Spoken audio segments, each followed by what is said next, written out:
সবচেয়ে বড় বক্সার রুকানার কাছে চলে গেল, যে বলল, রুকানা আসলিম তাসলাম, ইসলাম মানো শান্তিতে থাকবা, দুনিয়ায়ও থাকবা আখিরাতেও থাকবা। সুবহানাল্লাহ পড়ে।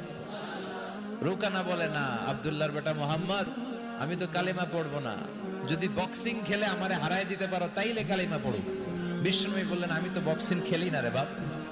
রুকানা বলল, তাহলে আমিও কালিমা পড়ি না। বিষ্ণুনবী রাজি হলেন, পজিশন নেয় না, বিষ্ণুনবী দাঁড়িয়ে আছে। রুকানা বলল, মোহাম্মদ আমি লাফাচ্ছি, তুমি লাফাও না কেন? তুমিও লাফাও। মারামারির পালা।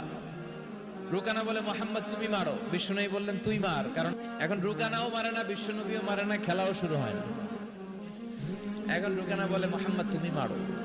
বিষ্ণুনবী মারে নাই, কিন্তু বিষ্ণুনবী ওনার ডান হাত মোবারক, হাতটা দিয়ে বিষ্ণুনবী রুকানার ডান কাঁধে এভাবে টাচ করলেন। মারে নাই, খালি বলছে, রুকানা এত লাফাস কেন? টাচ করার সাথে সাথে রুকানা বেহুশ হয়ে জমিনে পড়ে যায়।